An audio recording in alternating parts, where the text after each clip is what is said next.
안녕하세요. 사연에 빠지다의 DJ 민영입니다. 오늘 사연은요, 50대 주부님께서 보내주신 사연인데요. 오늘 사연 속에 이 사연자분의 자녀분과 가족분들이 겪었을 일들을 생각하면 저도 참 마음이 괴롭고 안 좋더라고요. 사람이 정말 죄를 짓고 살면 안 된다는 말이 있죠. 살면서 어떻게든 한 번쯤은 심판대에 오르게 되는 것 같습니다. 오늘 사연 어떤 내용인지 궁금하시죠? 함께 들어볼까요?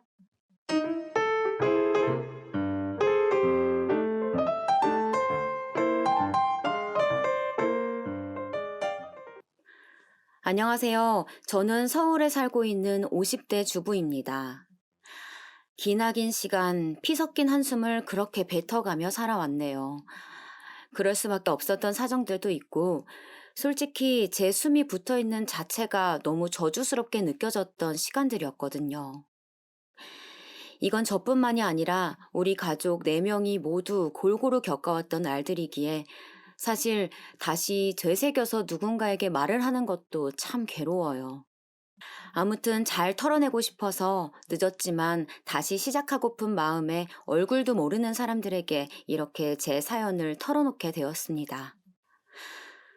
저는 남편과 대학 동기로 만나서 결혼을 했고, 그렇게 가정을 이뤄서 딸과 아들을 하나씩 두었어요. 2살 터울로 낳았고, 정육점을 하던 시댁 덕분에 늘 고기며 이것저것 먹을 것 걱정 안 하고 잘 먹여 키웠습니다.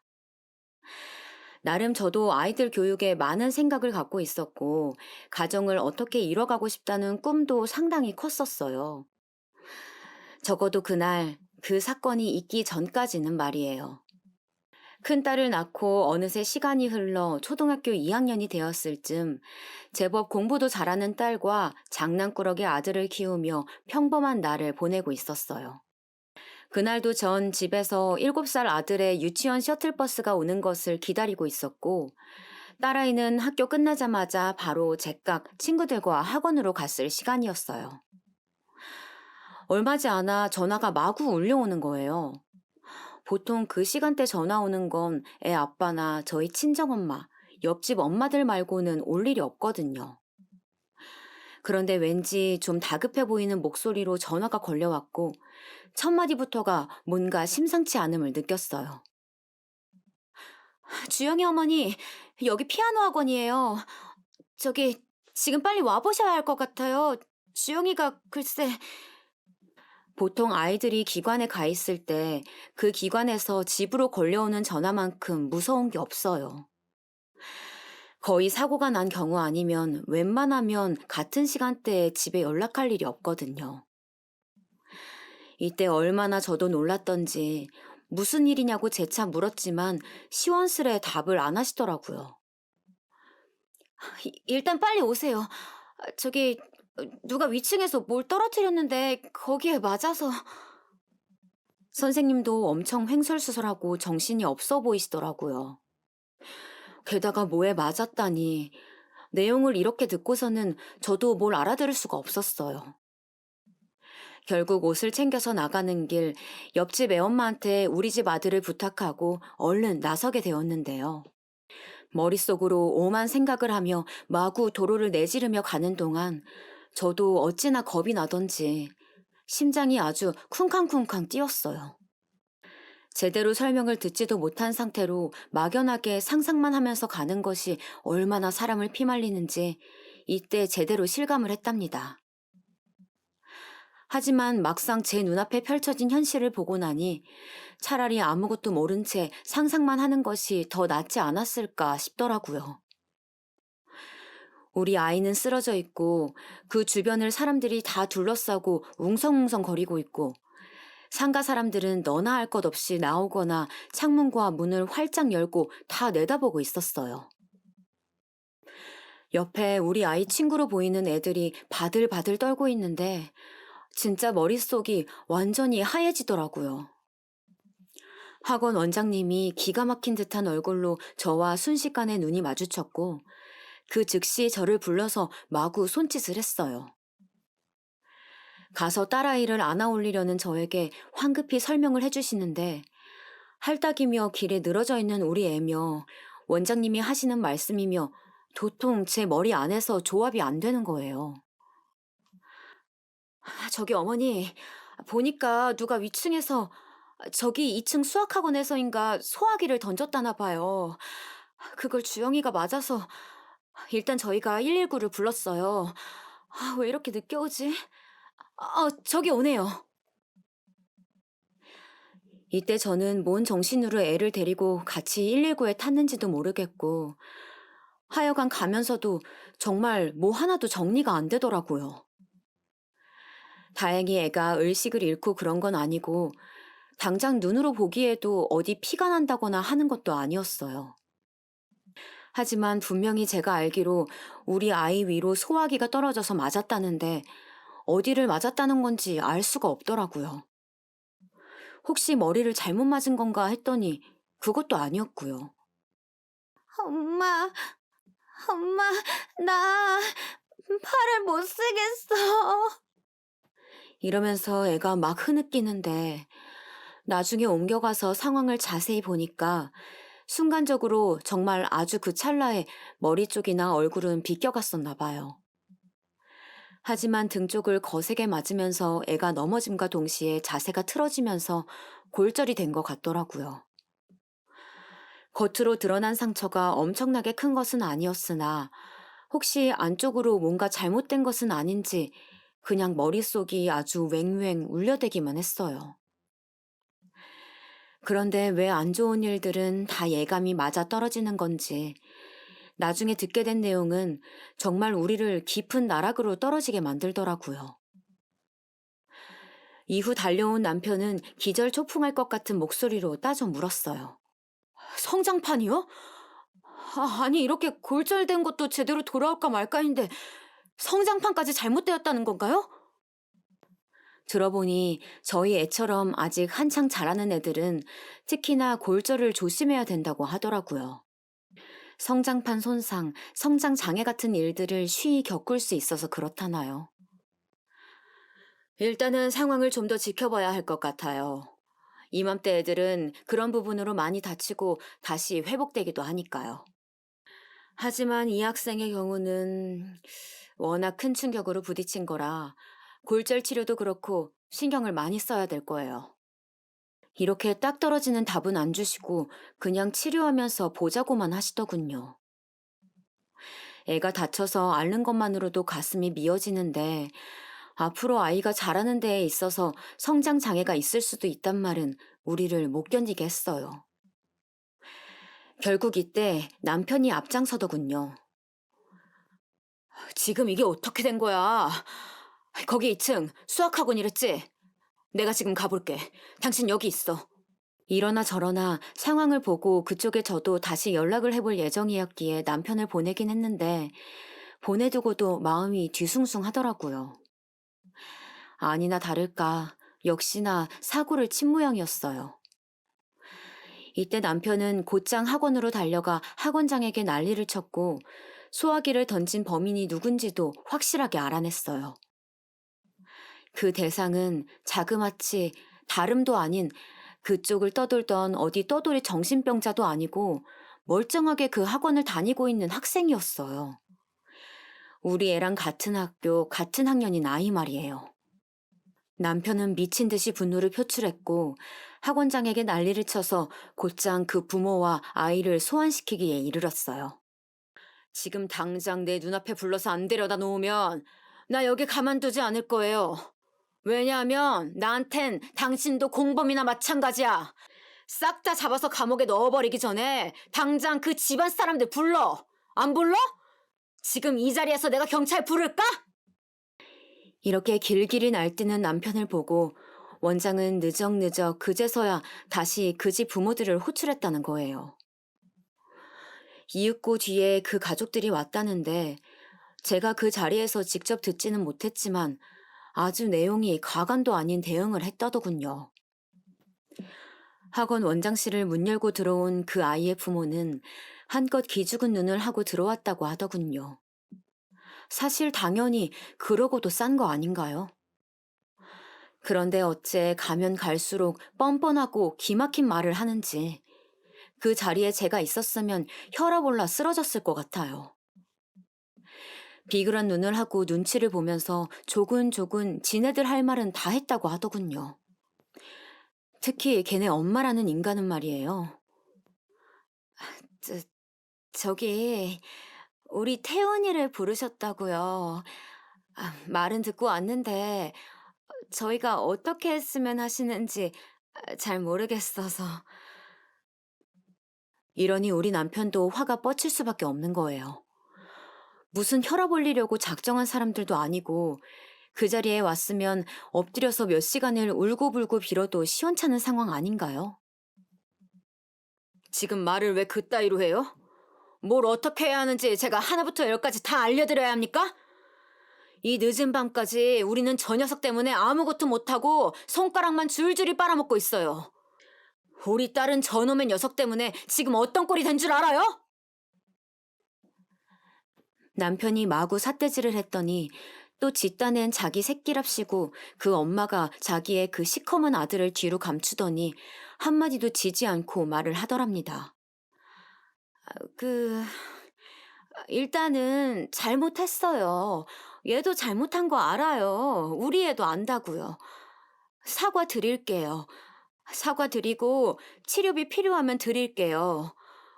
애가 뭐 일부러 그런 거 아니에요. 너무 야단치지 마세요. 대화는 계속 이렇게 뜬구름 잡듯 답답하게 진행되었다더군요. 결국 화를 못 참은 남편이 혹시 모를 우리 딸의 성장 장애를 가르쳐 다 책임질 거냐고 따졌더니 거기다 대고 돌아온 말이 아주 꼴 같지도 않더라고요. 이 말을 전해 들은 후부터 저는 화병을 얻게 된 것 같아요. 어머, 그게 무슨 말씀이세요? 무슨 그런 무서운 누명을 씌우세요? 우리 태훈이가 누굴 죽이기라도 할 작정으로 그랬나요? 그냥 잘 몰라서 궁금해서 던졌는데 학교 여자애가 맞았다고 했어요. 그렇게 한 번에 다 뒤집어 씌우지 마세요. 아휴, 무서운 사람들이네, 진짜. 정말 못긴 놈이 성낸다고. 이건 제정신이 아닌 거잖아요. 누가 보면 우리가 가해자인 줄 알 것 마냥 저렇게 막 밀어붙이는 거예요. 이러니 남편이 멀쩡히 대처할 수가 없었던 것 같아요. 결국 으름장을 놓듯, 아니, 실제로 우리가 행해야 했던 내용들을 말했다더군요. 그러니 순간 움찔들 했었나 봐요. 그런 식으로 나온다고요? 지금 그 집 잘난 자식 때문에 우리 집 자식은 평생 앞으로 어떻게 살아야 할지 모르는데 니들 자식만 끼고 목숨만 건져보자 이거예요? 그럼 우리는 못 넘어가요. 고소할 거라고. 남의 집 자식이 인생 망쳐놨으면 지들 자식도 인생 버릴 각오해야지. 하지만 놀란 건 아주 잠깐이었을 뿐 진짜 그 부모의 그 자식이라고 그 집 인간들 멀쩡한 인간들은 아니더라고요. 뭐 고소? 얼씨구, 할 테면 해봐. 당신 그거 지금 생 협박이야, 알아? 당신이야말로 입 잘못 놀리다가 처자식 놔두고 감옥 가고 싶어? 우리가 고소하면 어쩔래? 어쩔 거냐고! 이게 진짜 어디 입으로 뱉기만 하면 다 말인 줄 알아. 역으로 이렇게 공격을 당하고 나니 결국은 몸싸움이 거칠게 벌어지고 아빠들끼리 엉망진창 난리 부르스가 아니었나 봐요. 일단 이거는 이거고 우리 애는 애대로 나아질 기미가 보이질 않더라고요. 하필 성장판 쪽을 심하게 훼손당할 게 뭔지. 이건 솔직히 저쪽에 뭔 난리를 친다고 해도 되돌아오는 게 아니다 보니까 정말 여러모로 죽을 맛이었어요. 제발 나아지길 바라는 마음으로 그나마 조금씩 차도가 있기를 바라면서 치료를 따라다녔답니다. 그러다 보니 애도 많이 지쳤나 봐요. 엄마, 나 너무 몸이 힘들어. 그리고 자꾸 눈물만 나와. 나 그날 진짜 많이 무서웠어. 이 말에 저도 모르게 딸을 와락 끌어안게 되었어요. 가장 중요한 순간, 딸아이가 그렇게 위협적이고 무서웠던 순간에 제가 옆에 없었다는 것. 그것이 저는 그렇게 제 자신에게 죄처럼 느껴지더라고요. 왜 이런 일이 우리 딸에게 일어난 걸까요? 다른 사람들에게 일어나도 된다는 말이 아닙니다. 그냥 누구든 겪지 않았어야 했던 일이에요. 게다가 저를 더 괴롭게 만들었던 건 상대 쪽 아이와 부모들은 너무 아무렇지 않게 살고 있다는 거예요. 제가 몇 번이나 나서려는 것을 남편이 막았고 남편 본인이 대신 그들을 계속 쫓아다니고 집요하게 연락을 해서 말을 했는데요. 그쪽들도 하도 시달리다 보니 나름 뭘 알아봤나 봐요. 우리도 알아보고 좌절했던 내용을 그들 역시 똑같이 들이밀더라고요. 아이고, 누가 무서워할 줄 알고? 애들끼리 그런 거 아니야, 애들끼리. 이봐요, 법 몰라요, 법? 법에도 나와 있다고. 애들끼리 한 장난은 처벌이 안 돼. 어려운 말이라 모르는데, 그 뭐야, 어? 초범, 초범인가 뭔가, 그런 거, 그래서 안 된다고. 진짜 무식한 자들이 누군데. 초범은 무슨 초범인가요? 촉법 소년이지. 그 법 때문에 저렇게 물고 늘어지는 주제에 지들이 무슨 말을 하는지도 모르더군요. 아무튼 우리도 열심히 뛰며 알아봤지만 처벌하고 뭘 청구할 수가 없다는 거예요. 이런 상황을 남편으로부터 계속 전해 들으니 참을 수가 없어서 저는 학교 끝나고 난 뒤 그 아이를 쫓아가서 따졌어요. 얘, 너 잠깐만 이리 와봐. 너 2학년 3반 이태훈 맞지? 나 주영이, 김주영 엄마야. 너 우리 주영이 알잖아. 잠깐 멈춰봐. 하지만 들은 척도 않고 도망만 가더군요. 결국은 그걸 지 엄마한테 일러 바쳤던지 다음날 학교에서 그 엄마가 아주 쌍심지를 켜고 절 노려보는 거 아니겠어요? 아주 이제는 옆에네까지 나서서 싸움을 거네. 아니 우리 태훈이가 그날 모르고 손이 미끄러져서 그렇게 됐다고 몇 번을 말해야 돼. 그쪽 집들은 부모들 머리가 어떻게 된 거야? 한두 번 말해서 못 알아먹어? 우리는 그날로 싸움이 붙어버렸고 둘이 머리채를 잡고 구르고 아주 어른들끼리 진탕 싸움이 되어버렸어요. 생각해보면 정말 한심스럽더군요. 그렇게 해서 얻을 게 있는 것도 아닌데 왜 그런 모양으로 저는 분풀이를 하고 말았을까요? 하지만 전 그 무렵 우리 딸아이가 나중에 팔을 제대로 못 쓰게 될지도 모른다. 혹은 팔이 짝짝이로 자랄 수도 있다. 이런 말들을 들으니 미치겠더라고요. 딸은 이때 골절 치료를 받는 것도 꽤 시간이 걸렸지만 툭 하면 악몽을 꿨어요. 그리고 겁을 지레 먹게 되어 뭔가 큰 소리만 나면 움찔거리고 진짜 도통 앞으로 나아가질 못하더군요. 엄마, 나 언제까지 이래야 돼? 피아노도 못 치고, 그림도 못 그리고, 연필도 못 잡고, 너무 심심해. 팔도 아프고, 계속 이렇게 살아야 돼? 딸이고 주변 사람들이고 다 저에게 물어보지만 저 역시 의사 선생님께 여쭤본들 돌아오는 답은 다 뾰족한 수가 없단 말뿐이었어요. 정말 앉아서 이렇게 당하는 수밖에 없는 것이더군요. 잠든 딸의 팔을 어루만지며 얼마나 숨이 멎을 듯 목소리를 억누르며 밤새 울었는지 모릅니다. 남편은 여러모로 뛰어다니며 법적으로 알아본다고 용을 썼지만 대체 그 촉법소년법이란 무엇인가요? 미성년자라면 이렇게 남의 인생을 엉망으로 만들어버리는 짓거리를 행해도 눈 감아주는 건가요? 심지어 얼마 안 가 그 가족은 큰 결단을 내린 듯 우리 눈앞에서 사라져버리고 말았어요. 우리 눈에는 도망친 듯 보였지만 사실상 동네에서 비난이 너무 거세지고 하다 보니 결국 계속 붙어 있을 수 없었던 것 같아요. 하지만 저라고 그 동네에 남아 살고 싶지 않더라고요. 저는 불쑥 남편에게 제안을 했어요. 여보, 우리 이사 가자. 나 이 동네에서 더 못 살겠어. 사람들이 자꾸 동정하는 것도 그렇고 해봤자 나아질 것 없는 걱정 듣는 것도 지겨워. 무엇보다 주영이가 사고당한 그 상가 계속 지나다닐 거 생각하면 정말 살을 내는 듯 괴롭다고. 주영이도 몇 번이나 악몽을 꾸고 나도 계속 시달리고 있어. 여기 더 있다간 내가 정신병 걸릴 것 같아. 제 말에 남편은 이렇다 저렇다는 말은 하지 못한 채 끙끙 앓더니 한 달여쯤 지나서야 결국 결정을 내리고 말았답니다. 이렇게 해서 저희도 서둘러 정말 그 동네에서 누구도 우릴 잡진 않았지만 도망치듯 밖으로 떠나왔어요. 이렇게 우리는 새로운 곳으로 자리를 잡아 전학도 시키고 그때 딸아이의 담임 선생님께도 이런저런 일들이 있었다며 많은 설명을 했었어요. 그나마 선생님이 괜찮으신 분이라 적응도 조금 하긴 했지만 치료도 시원스레 끝나지 않고 성장판 문제도 참 난감하더라고요.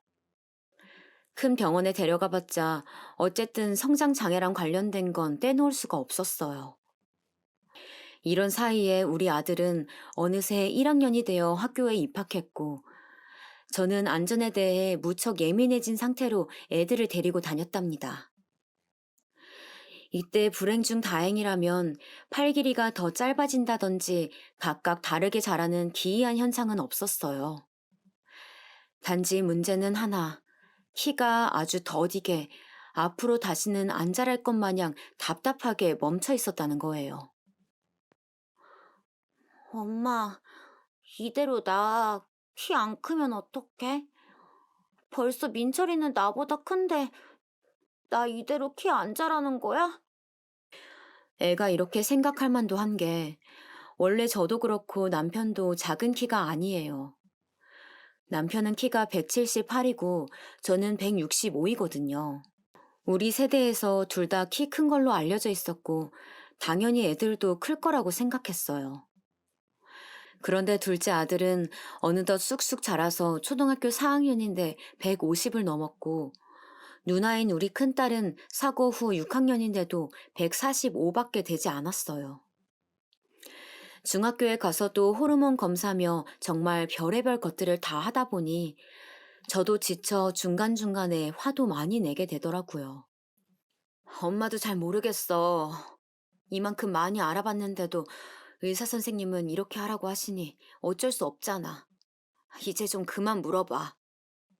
그런데 불행 중에 불행이 닥친다고 저는 당시 그런 식으로 딸을 몰아세웠던 것을 며칠 뒤에 몹시나 후회하고 땅을 치게 되었어요.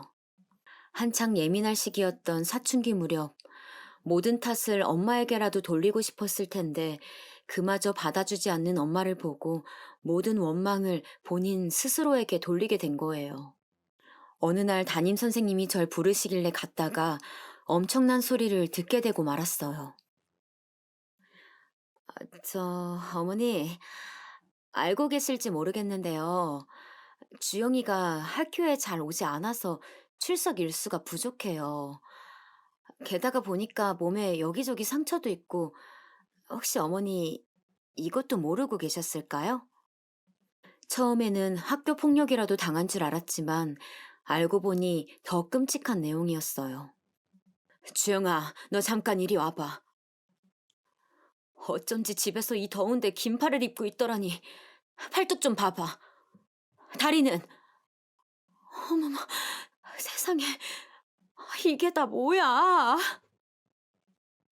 딸의 팔다리에는 여기저기 긁고 긁어댄 상처들이 가득하더라고요. 자기 딴에는 그냥 가려워서 긁었다는데 스트레스가 너무 많아서 그런지 그런 것들이 전부 알러지 반응처럼 일어난 모양이었어요. 병원에 데려가서 이 부분을 또 치료하고 그런 와중에 어린애가 탈모까지 와서 앞머리 부분만 하얘지는 걸 보니 진짜 가슴이 찢어지더라고요. 정말 되돌릴 수도 없는 것인지 왜 우리 애만 이렇게 애다를 듯 마음고생을 해야 하는 걸까요? 그러면서도 우리 아들은 자기 누나가 얼마나 힘들게 살고 있는지 눈치껏 알고 있었고 좀 더 큰 후에는 이런 배경을 알게 되었기 때문에 늘 조심스러워 했어요. 한 명이 집안에서 고통을 겪으면 가족 구성원 전체가 전염되듯 다 이렇게 힘들어지는 것 같더군요. 엄마, 누나 오늘도 방에서 문 잠그고 울어. 나 친구네 집에 가서 놀고 올게. 아무튼 나 나갔다 온다. 아들은 늘 눈치를 보며 그렇게 자기 누나랑 부딪히지 않도록 하더군요. 어릴 적에 제 누나가 자기를 그렇게 예뻐했는데 사고 이후로 침울해져서 힘들어하는 걸 보니 자기도 불편했나 봐요. 그렇게 시간이 지나고 또 지나 모든 부분에서 의욕을 잃고 키는 150을 조금 넘긴 우리 딸. 다른 엄마들은 고3 때 그렇게 고생을 하고 운다는데 저는 우리 아이가 초등학교 2학년 때 사고를 당한 내내 그리고 지금까지 계속 울며 지내는 것 같아요. 저도 고3 시기 1년만 그렇게 애타게 울며 딱 그때만 고생할 수 있다면 얼마나 좋았을까요? 전 그냥 학교만 조용히 다녀준 것만으로도 고마웠고, 중간에 그렇게 자퇴하겠다는 걸 애를 붙들고 울며 불며 사정을 했어요. 졸업하던 날은 학교에도 못 오게 하니 사진도 못 찍고, 우리 가족은 늘상 어둡고 답답한 기류 속에 살아가야 했어요. 그나마 어느 쯤에선가 남편이 좀 정신이 들었는지 아주 늦게쯤 깨어진 머리로 말을 하더군요. 여보, 우리 이제 받아들이자. 이제서 말하는 거지만 벌써 10년이 지났어. 계속 이대로 살 수는 없는 거야. 당신도, 나도, 주영이도, 민철이도 일단 살고 봐야 돼. 당신도 할 만큼 다 했잖아. 이제 주영이도 20살이야. 그간 집도 나가고 자퇴하겠다고 소동도 버리고 그거 잡고 껴안느라 우리는 모든 기력을 쏟아 부었어. 이제 좀 받아들이자. 우린 다른 인생을 살아야 돼. 이날 남편의 손을 잡고 얼마나 피를 토하듯이 울었는지 아직도 내 안에 남은 눈물이 있는 건지 실감이 나질 않았어요. 그렇다고 해서 바로 뭔가 뚝 잘라내듯 달라지는 것은 아니었지만 우리는 이제 사고에 관련된 건 입 밖에 꺼내지 않기로 했어요. 저도 그 무렵부터 다시 일을 시작하기로 했고요. 딸도 이때 약간은 자기 상황을 좀 객관적으로 본 게 제가 이 무렵 좀 아팠거든요. 스트레스를 수년간 안고 살다 보니 그게 나중에 암이라는 정체로 나타나서 그나마 초기에 잡긴 했지만 가족 모두에게 충격을 주긴 했어요. 회복하면서 다시 일을 시작했고 딸은 그런 저를 보면서 책도 다시 잡고 그림도 다시 그리고 뭐든 하는 것 같더군요. 일단 집에 머무는 시간이 많긴 했지만 말이에요. 그렇게 10년이 지나가는 기점에서 우리 가족은 다른 쪽으로 방향을 틀었고 수년이 지나 아들은 군대를 가고 취업도 하고 발빠르게 본인 또래들의 길을 걸어갔어요. 그 사이 딸아이는 갑자기 저에게 새로운 꿈 얘기를 들이밀더군요. 전혀 의외의 이야기를 해서 놀랐지만 그래도 말해준 것만으로도 조금 기뻤어요. 나 어린이집 선생님을 하고 싶어, 엄마. 예전부터 나는 애기를 좋아했으니까. 그리고 키 작은 거 별로 문제되지 않잖아. 애들도 키 큰 선생님보단 작은 선생님을 좋아하지 않을까? 그냥 뭐든 해보고 싶어, 엄마. 그 말이 어찌나 기특하게 들리던지. 저는 열심히 지원해주겠다며 공부할 방법들을 여러 가지로 알아다 주었어요. 그런 와중에 심지어 아들이 생전 처음 듣는 소식을 저에게 털어놓더군요. 비로소 우리 집에도 새로운 빛이 깃들기 시작한 걸까요? 엄마, 저기, 이런 말 하기 나 좀 힘든데, 아, 그게 여자친구가 생겼어. 근데 얘가 자꾸 뭐지? 인사, 그런 거 하고 싶다고 해서 말이야. 아, 나는 괜찮다고 했는데, 자꾸 얘가 그러자고 하니까.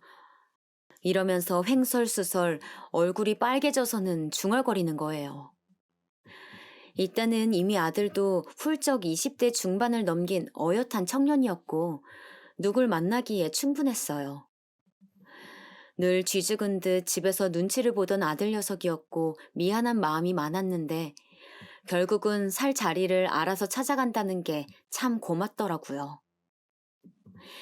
이 말을 딸에게도 했더니 딸도 저 못지않게 좋아해 줬어요. 와, 정말? 나도 민철이 여자친구 보고 싶어. 한번 놀러 오라고 해. 우리 이런 거 처음이잖아. 나도 너무 떨린다, 엄마. 이렇게 해서 우리 집에 갑작스레 요정처럼 등장한 아들의 여자친구는 우리 아들보다 1살 어린 아가씨였어요. 듣자 하니 예전 직장 동료의 소개로 만났다고 하는데 참 예쁘고 깜찍한 아가씨더라고요. 안녕하세요, 어머니. 저 처음 뵙겠습니다. 저는 이세영이라고 해요. 그게 민철이 오빠랑 예쁘게 잘 만나고 있어요. 잘 부탁드립니다. 정말 이 무렵부터 우리 집에 생기가 가득 돌기 시작하더니 얘네 둘이 가끔 집에 놀러 오면 그렇게 귀엽고 이쁠 수가 없는 거예요. 뭐 어쩌다가 와서 인사를 하고 가긴 했지만 그렇게 우리 아들이 좋다고 따라다니는 그 아가씨를 보며 많이 흐뭇한 생각이 들었어요. 그런데 어느 날 뜬금없이 아들이 그런 말을 하는 거예요. 저랑 남편 그리고 딸까지 다들 놀라 입이 떡 벌어지고 말았어요. 저기 그게 세영이네서 결혼 얘기가 나오는데 엄마, 아빠 듣고 있어? 아, 왜 그렇게 봐? 우리 사고 친 거 아니야. 그러자 남편은 안경을 다시 고쳐 쓰고 묻더라고요. 저도 같은 맘이었고요. 아니, 니네 만난 지 뭐 얼마나 되었다고. 너도 아직 26이고 여자애는 25이라며. 무슨 결혼이야, 결혼이. 애들 장난도 아니고 누가 결혼하자는 거야? 네 생각이야? 아들은 답답하다는 듯 목소리를 높이더군요. 나도 그렇게 생각은 하는데 세영이가 너무 결혼을 하고 싶어 해. 그리고 사실 말 안 했는데 얼마 전에 그 집에 갔었어. 세영이 아버님이 너무 보고 싶다고 하셔서. 내가 알기론 세영이네 오빠도 있는데 거기 집이랑 사이가 안 좋던가. 아무튼 저 집에서는 세영이한테 거는 기대가 많아서 그런지 그냥 빨리 결혼해서 정착했으면 좋겠다고 하시더라고. 이런 얘기들을 우리가 모르는 사이 쭉쭉 진행하고 있었다니 너무 당황스러운데 더 어이가 없는 것은 갑자기 잡혀진 상견례였어요. 엄마, 아빠, 나도 너무 갑작스럽다고는 생각해. 그런데 그렇다고 나한테 뭐 결혼하게 빨리 집을 준비하라거나 그런 것도 아니고 그냥 다 너무 마음에 드니까 어른들끼리 얼굴 보고 그런 얘기를 해보고 싶다고 하셨어. 그런 정도의 기분으로 한번 만나보면 안 될까? 이때 저는 너무 내키지가 않았어요. 군대 갔다 온 지 얼마나 되었다고 바로 며느리 볼 생각을 했겠어요, 제가. 게다가 우리 집 상황상 여러모로 제 아내는 거쳐야 할 절차가 많다고 생각해왔고요. 그런데 의외로 평소 보수적인 남편이 생각을 좀 바꾸더라고요. 음, 일단은 가봐, 그럼. 아니면 말면 되는 거지. 못 만나볼 건 아니니까 만나보라고. 뭐 너 보고 당장 집해 오라는 것도 아니라며. 그런데 여기서 아들은 차라리 이때 말하는 게 낫다고 생각했던 건지 눈치를 슬슬 보다가 털어놓더라고요. 그게 사실 세영이네 집이 건물이 있는데 거기 4층에 신혼집을 시작해도 좋다고 뭐 이런 말씀을 하시긴 하셨어. 원래 세영이 오빠네 줄 생각이셨는데 좀 일이 있었나 봐. 더 비워둘 수가 없다고 너네들만 좋으면 결혼해서 살라고 하시더라고. 어째 들으면 들을수록 더 수상하고 희한하게 느껴지는 거예요. 그 아가씨야 귀엽고 싹싹하긴 하지만 우리 입장에선 취업한 지 얼마 안 된 아들을 당장 저렇게 장가 보낼 순 없잖아요. 아무리 집도 절도 해오지 말고 몸만 오라고 했다지만 말이에요. 그런데 아들이 하도 애걸복걸을 하고 남편은 그냥 가벼운 기분으로 나가보자 언제까지 틀에 계속 갇혀서 살 거냐고 하니 어영부영 날짜가 잡혀지게 되었어요. 그 날을 앞두고 얼마간 고민하여 제가 내린 결론은 돈은 좀 있는 집인 것 같고 그러면서 아들은 뭔 사정이 있는진 몰라도 딸을 저렇게 대뜸 시집 보낸다는 게 뭔가 자식들 문제가 순탄치 않아 보이더군요. 뭐 어지간히 우리 아들을 좋게 봤나 싶기도 했어요. 하지만 그렇다고 썩 개운하게 끌리는 마음도 아닌 상태로 가게 되었는데요. 이때 계속 만나기 전부터 뭔가 신경이 쓰이고 찝찝했던 건 단연 저런 배경 때문은 아니었더군요. 뭔가 일이 터지려고 했고 어떻게든 만나면 안 되는 엉망진창의 상황이 기다리고 있었기에 그렇게 미심쩍고 신경이 쓰였나 봐요. 사람이 어쩜 꼬이려면 이렇게 꼬이고 엮이려면 이렇게 엮이는 걸까요? 이후로 제가 하는 말을 다들 제대로 이해해 주실지 모르겠지만 실제로 제가 겪은 일이니 진지하게 한번 봐주세요. 그들은 상견례라고 말하지만 우리 입장에선 가볍게 나갔던 그 자리에 저는 너무나도 익숙하고 눈에 익은 것을 마주하게 되었어요. 일단 저보다 제 남편이 더 빠르게 반응했기에 단번에 확신이 왔고요. 뭐, 뭐야. 아니, 남편이 이렇게 말을 더듬고 있는 사이 저도 느낌이 왔고 우리는 황급히 둘만 자리를 떠서 로비 쪽으로 갔어요. 그리고 누가 먼저랄 것도 없이 저와 남편은 서로에게 마구 소리를 질러댔어요. 그 사람들 맞지? 그 인간들. 걔네 말이야, 걔! 주영이한테 소화기 던진 그놈, 그 부모! 장난도 정도가 있지. 어떻게 사람과 사람이 이렇게도 만나게 되는 걸까요? 고급 식당 안에 준비된 룸 안에 우릴 만나겠다며 앉아있는 한 부부. 너무나도 익숙한 얼굴로 우리 가슴 깊이 끔찍한 상처로 박혀있는 얼굴을 한 부부 옆에는요. 우리 아들의 여자친구인 그 아가씨가 앉아있었어요. 그들이 저 아가씨의 부모님이란 뜻이겠죠. 이 모양을 보고 있는데 뒤늦게 아들이 왔고 우리 딸도 같이 온 거예요. 우리 부부는 그대로 가만히 있을 수가 없었는데 애들이 어서 들어가자고 하는 바람에 어쩔 수 없이 안으로 들어갔어요. 저는 너무 긴장한 나머지 내내 침만 꼴깍 삼키고 그 둘의 눈을 제대로 보진 않았는데요. 이거 참 불행인지 다행인지 그들은 저와 남편을 못 알아보는 것 같더라고요. 특히 그 집 여자, 그 옆엔 내는 여전히 심술궂은 인상에 어디서 보톡스를 그렇게 맞았는지 울룩불룩한 얼굴로 돼지코를 해서는 실룩거리며 말했어요. 우리 세영이가 민철군을 정말 좋아해요. 사실 우리도 위에 아들 녀석이 있는데 애가 좀 사정이 있어서 좀 멀리 있어. 아무튼 이 사람 사업도 있고 우리도 이렇게 건장하고 멋진 사이 들여서 같이 물려주고 싶어서요. 애들 이렇게 젊고 팔팔한 나이에 빨리 사업도 하고 애기들도 낳고 하면 얼마나 좋아요. 요즘 결혼들도 잘 안 하려고 한다는데 말이에요.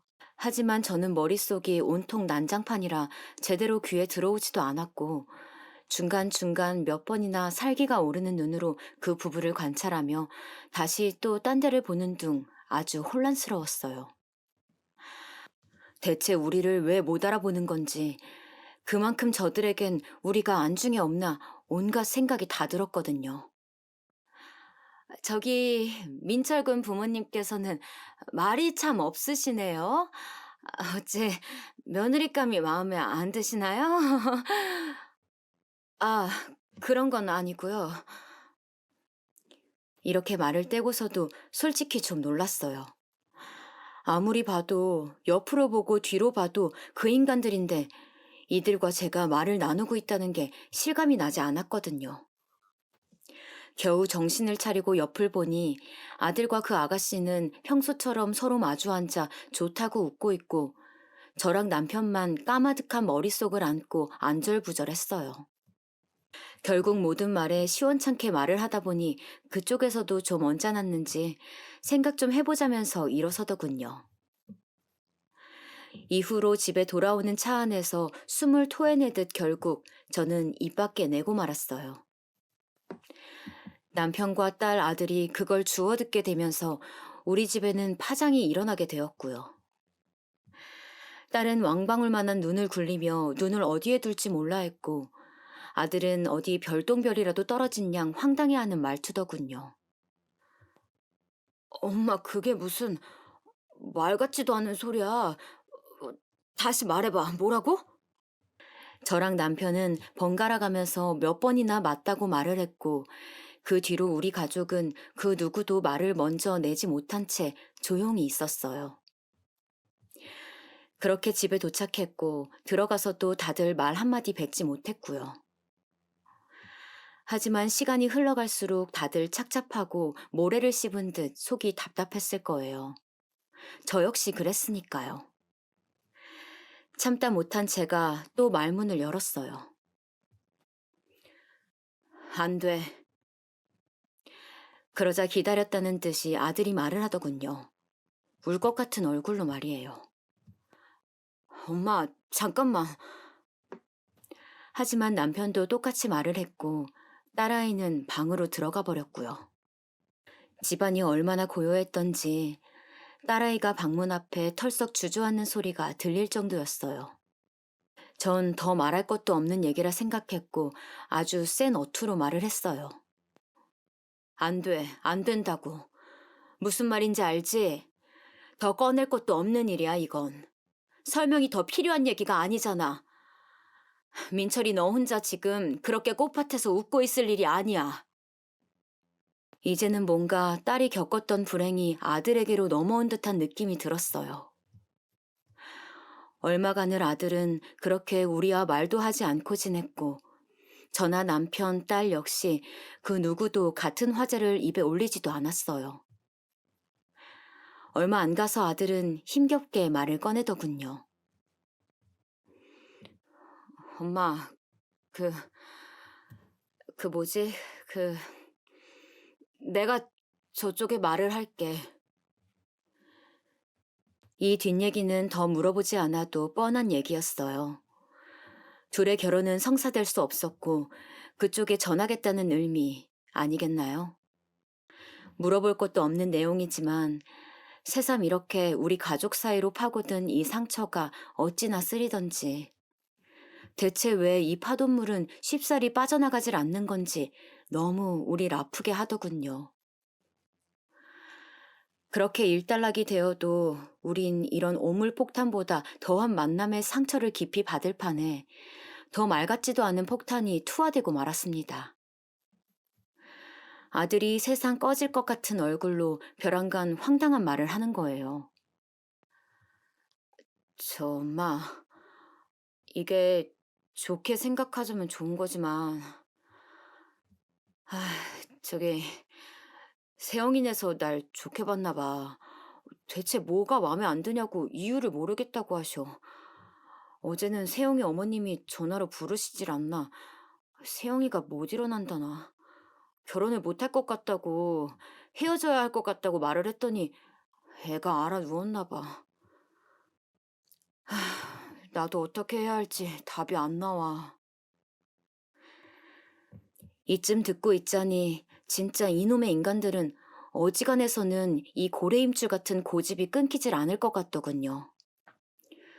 저랑 저 말을 하고 있는 와중에도 전화가 또 걸려오는 걸 아들이 아주 곤란한 얼굴로 피하는 거예요. 옆에서 전화 받아보라고 했더니 제가 슬쩍 엿듣기로 아주 질겅질겅 물고 늘어지더군요.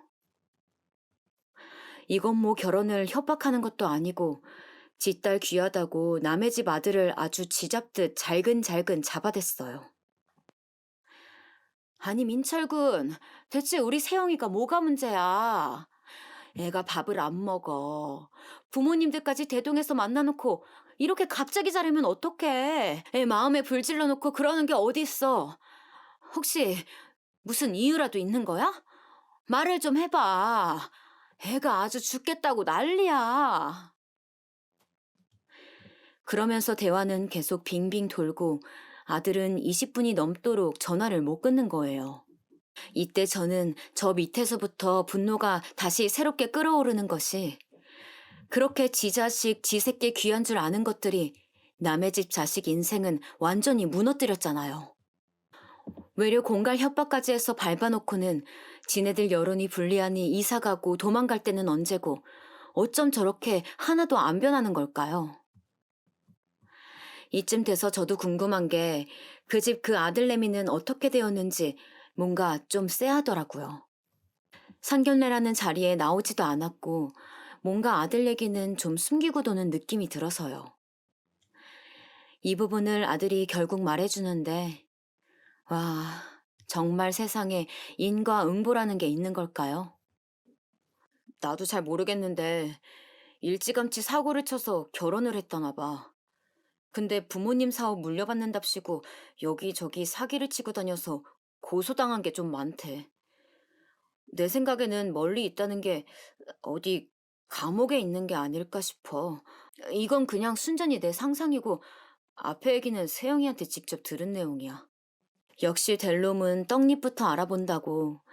촉법 소년이니 뭐니 미성년자라고 그렇게 감싸대더니 아주 괴물 자식을 키웠더군요. 저래놓고 주제에 애는 낳았나 본데 결혼 생활 중 사귀며 뭐며 엮여가지고 지금은 이혼한 상태인가 봐요. 멀리 갔다는 건 진짜 제 생각에도 감옥에 있는 것 같기도 하고 하여간 자식들 둘 중 하나가 저 모양이니 남은 딸이라도 얼른 결혼시켜서 제대로 좀 살게 하고 싶었던 것 같아요. 어째 그 아가씨는 그렇게 참하고 괜찮아 보이더니 대체 이게 뭔 일인 건지 아가씨만 보고 둘이 예쁘다 생각한 저도 참 어이가 없더라고요. 그렇게 따져보니 그 집 아들 녀석 여동생일 텐데 사실상 지 오빠가 한 짓거리 때문에 뭐 큰 죄가 있겠나 싶어요. 아무튼 우리 집과의 엮인 이 미친 인연은 끊어야 하지 않겠어요? 윗대 자식들끼리도 이런 쌩 악연이 없는데 둘째들끼리 엮이니 이게 무슨 환장할 노릇이냐고요. 점점 저쪽에서 물고 늘어지니 저도 제정신이 아니었는지 아주 제대로 다짐을 하게 되었어요. 이쯤에서 남편도 말리기 시작했지만 저는 진짜 나중에 욕을 먹어도 내가 먹지 이대로는 안 되겠더라고요. 내가 참고 다물고 있었더니 불쌍한 우리 딸만 10년이 넘는 시간을 고통을 겪으며 살았고 아무도 알아주지 않았어요. 그것도 모자라 저렇게 거머리처럼 엮여서 또 만날 걸 생각하니 이번에야말로 제대로 복수를 해야 되지 않나. 아니 적어도 저들이 한 짓에 상응하는 뭔가를 줘야 하는 게 아닌가 싶더군요. 이 무렵 때만 해도 남편과 딸은 절 이해 못하겠다고 했으나 시간이 지나 보니 결국 잘했다는 평을 듣게 되었어요. 저 역시도 만족스럽고 여한은 없는 상태랍니다. 이렇게 된데 결국 중간에서 피눈물을 흘린 건 우리 아들이 되어 이 또한 가슴이 아프지만 이건 아들 자신을 위해서도 이렇게 끝을 맺어야 했던 일 같아요. 결국 제가 나서서 아들을 움직였거든요. 이대로는 죽도 밥도 안 돼. 저 집 계속해서 너한테 들러붙을 거야. 너를 위해서도 우리 집도 이제 더 이상 저 집과 엮일 일은 없어야 돼. 민철이, 네가 가서 말하고 와. 뭐라고? 또 뭐라고 하란 말이야. 내가 말해도 듣질 않는데. 나도 지금 솔직히 짜증나고 답답해. 자꾸 세영이가 매달리고 하니까 이제 뭐가 뭔지 모르겠어. 누나 생각하니까 자꾸 걸리고 그렇다고 사실대로 다 말할 수도 없고 미치겠다고. 저는 이때 큰 맘을 먹고 한숨을 쉰 뒤 힘겹게 말했어요. 하겠다고 해. 결혼 말이야. 한다고 날짜도 잡자고 그렇게 말해. 아들은 엄마 미쳤냐는 눈으로 절 보더라고요. 번개라도 맞은 듯 얼빠진 표정을 하고 있었어요. 뒤이어 하는 말을 듣고는 기절할 기세였고요. 그러고 나가지 마. 알았어? 그날 나가지 않는 거야. 사실 이미 상견례 때부터 그들이 작정하고 나를 잡기도 했었어요. 당장 한두 달 뒤쯤으로 말이에요. 식만 올리면 되고 집도 지네들 건물에서 신혼생활 시작하면 되고 어쩌고 하면서 멋대로 정해온 날이 있었거든요. 그런데 우리가 그 이후로 흐지부지하면서 안 하겠다고 하니 괜찮은 청년 만나서 좋았는데 뭐 어쩌고 저쩌고 주변에 말을 다 해놨는데 하면서 저렇게 생떼를 쓴 거예요. 그날 한다고 해. 더 미룰 게 뭐가 있어? 그러고 너는 그날 안 나가면 되는 거야. 엄마, 어떡해. 그럼 어떻게 하게? 지금 저쪽에서 무조건 막무가내로 밀어붙이고 있잖아. 맨날 저렇게 전화를 해대고 있는 거고. 이건 협박이나 마찬가지야. 안 한다고 하면 할 때까지 밀어붙일걸? 저 인간들이 그렇게 독한 것들이야. 엄마가 아주 잘 알아. 저도 치를 떨면서 말을 했어요. 아닌 게 아니라 정말 그런 인간들이었으니까요. 그 옛날에도 주변 여론이 신경 쓰여 도망간 것뿐 그게 아니었으면 끝까지 뻗대면서 우리 가족을 무시하고 적반하장으로 괴롭혔을 거예요. 얼핏 보면 우리 아들이 골탕을 먹이는 것 같지만 우리도 우리가 살기 위해서 이렇게 끊어내지 않으면 답이 없는 거 아니겠어요? 이렇게 엉망진창 펑크가 나봐야 다시는 안 엮이고 지들도 몸을 사리지 않겠냐고요. 사실 다 말하고 끊어낼 수도 있었겠지만 왠지 그런 모양새는 만들고 싶지 않더라고요. 아들도 제 말을 며칠간 듣더니 결심을 했고 그 사이에도 우리 딸은 이런 내용을 알기는 하지만 조금도 미동을 않더라고요. 솔직히 이때 딸의 기분이 어떤지 묻지도 못했어요. 저도 이때 자다가도 벌떡 일어나서 일을 갈 정도였는데 딸의 심정을 들추기는 진짜 겁이 날 정도더라고요. 하루라도 빨리 이 수치와 이 죽을 것 같은 미친 인연을 끊어내고 싶어 부들부들 몸이 떨려왔어요. 하필 세상 천지에 땅이 좁아도 이렇게까지 범위를 좁힐 일이 있는 건지. 하고 많은 사람 중에 왜 그쪽 씨가 이쪽으로 흘러들어와서 또 우리 아들에게 기웃거리냐는 거예요.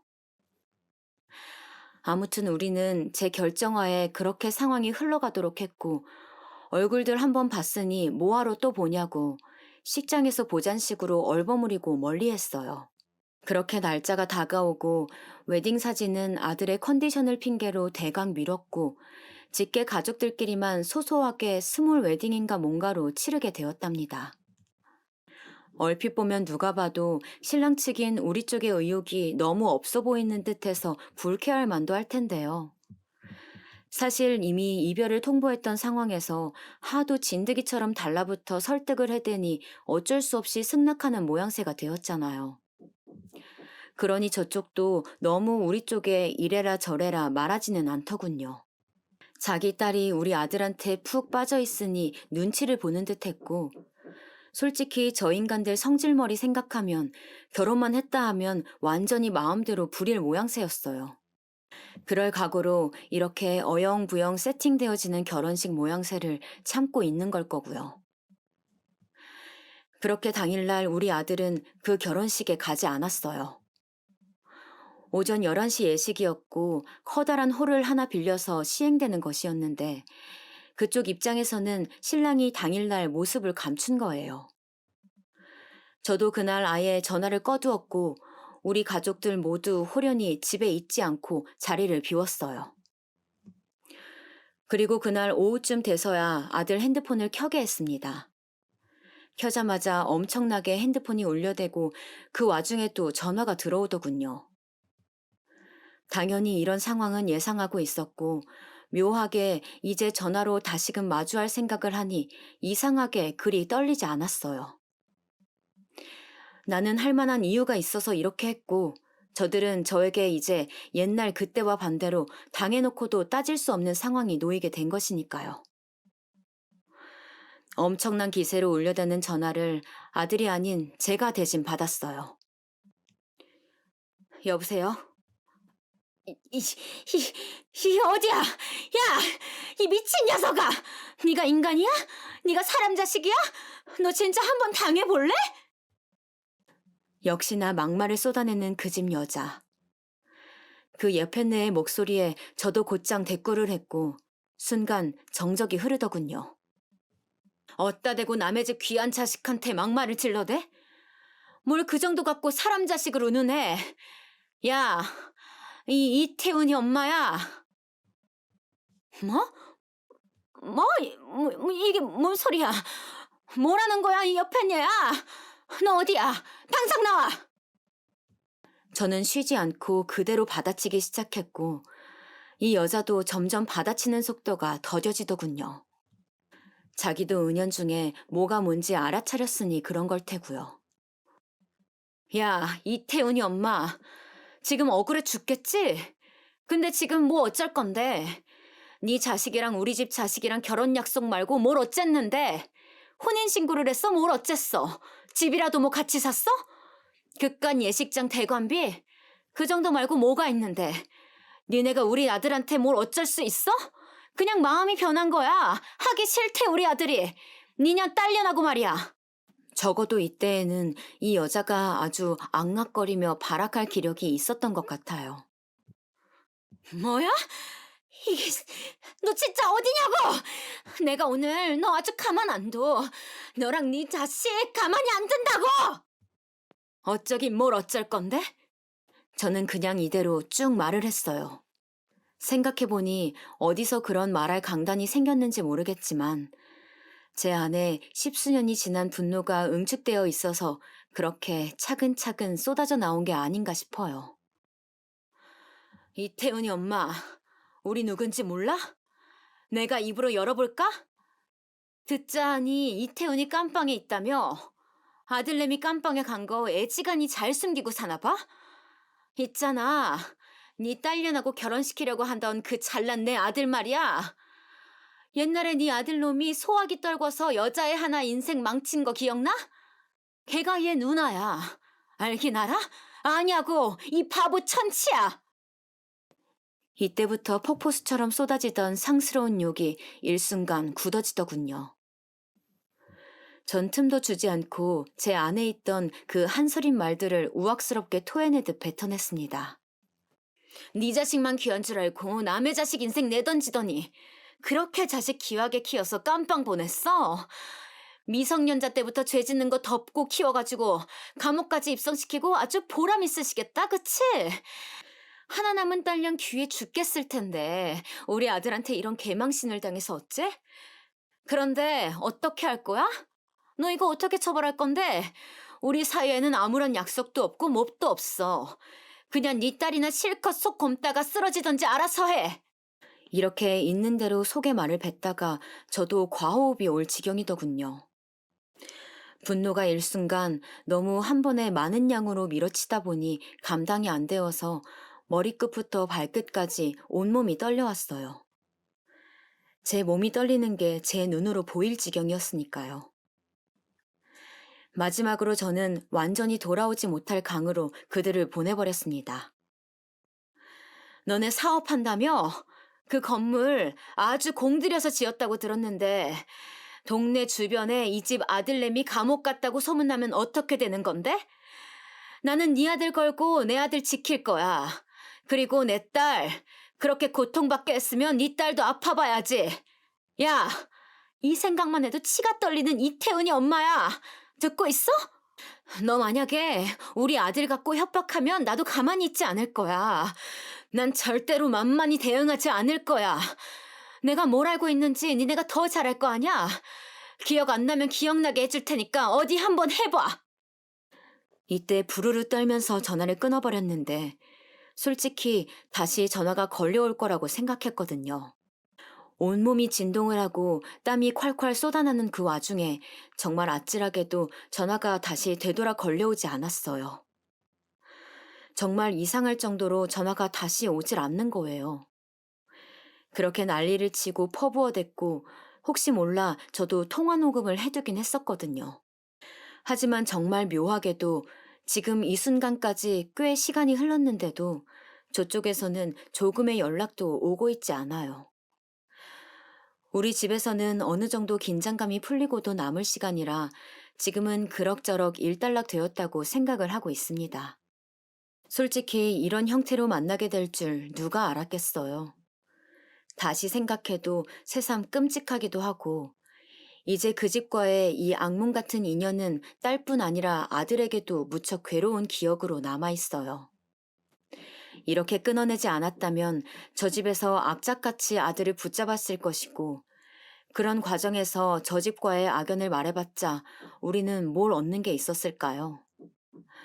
또다시 대차게 내 자식만 내쳐지는 꼴을 두 번 당해야 했을 거예요. 저희는 아무런 죄가 없어요. 솔직히 이까지 파혼, 결혼식 당일 펑크 내는 거, 그거 우리가 겪은 것에 비해서 그들에게 뭐 얼마나 큰 상처를 입혔을까요? 후에 들려오는 얘기론 저 집 딸내미가 받은 충격이 너무 커서 정신을 못 차린다고 들었는데, 그건 제 알바가 아니에요. 우리 집은 이제서 겨우 저 화제에 대해 말을 할 수 있게 되었고, 그리고 그렇게 대화 속에 흘려보낼 수 있게 되었어요. 제 손으로도 여차저차 상처를 주기는 했으니 마음이 마냥 편한 건 아니지만, 그래도 겨우 그 일을 별개로 두고 이제 좀 속에서 떨궈낼 수 있게 되었어요.